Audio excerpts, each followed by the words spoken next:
Dante's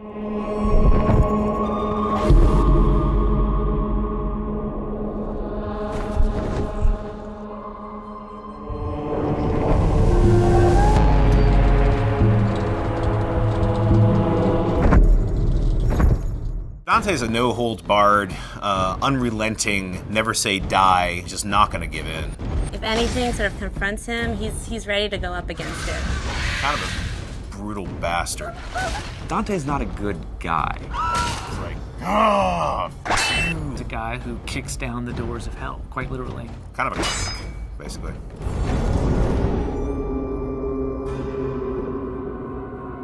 The thing about hell is it's hard to find someone who could stand up to all that. And that's really what the impetus to make our character as badass as he became.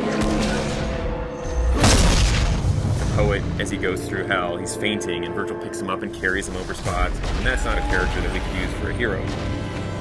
The real Dante was in Florence during the Civil War. He was more of a politician. We wanted something a little bit more, and so we made the bold choice to give him a pass as a crusader.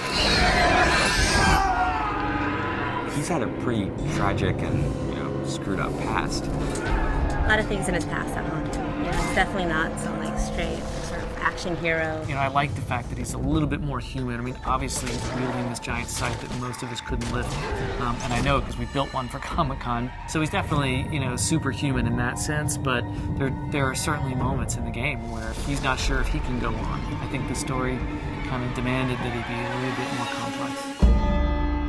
The first line of the poem is, at the midpoint on the journey of life, I found myself in a dark forest, and it's a metaphor for him being confused and troubled about his own life, but we wanted to go to the nth degree for the video game.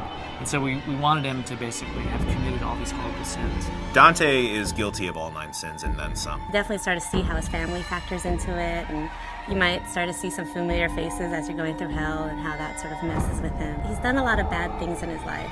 I think one of the important things is as you play through the game, you realize that Dante also tries to redeem himself.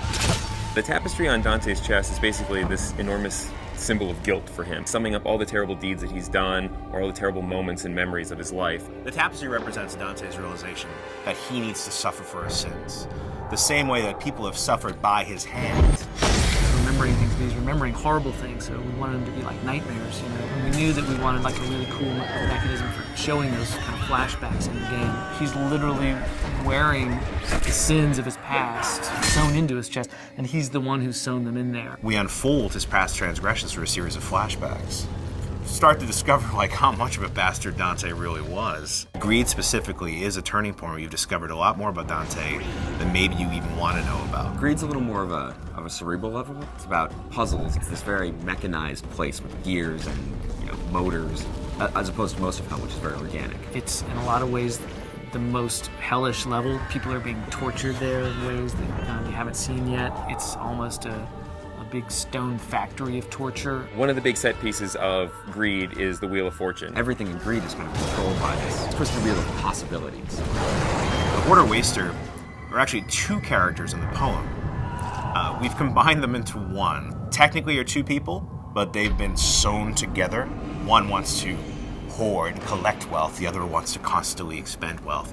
And they're stuck together for an eternity to sort it out amongst themselves. Greed is all about torture and teasing people with the lure of gold and ripping them apart as they reach for this. Totally different sort of environment. You got molten gold sort of dripping on the sides. It's a complex level, but it's pretty fun to go through. Greed's an interesting level because it's really kind of the beginning of Act 2 in a lot of ways. You're going to leave Greed behind, descend down into the 5th circle, and which is anger, and that's where the putrid swamp of the river Styx begins.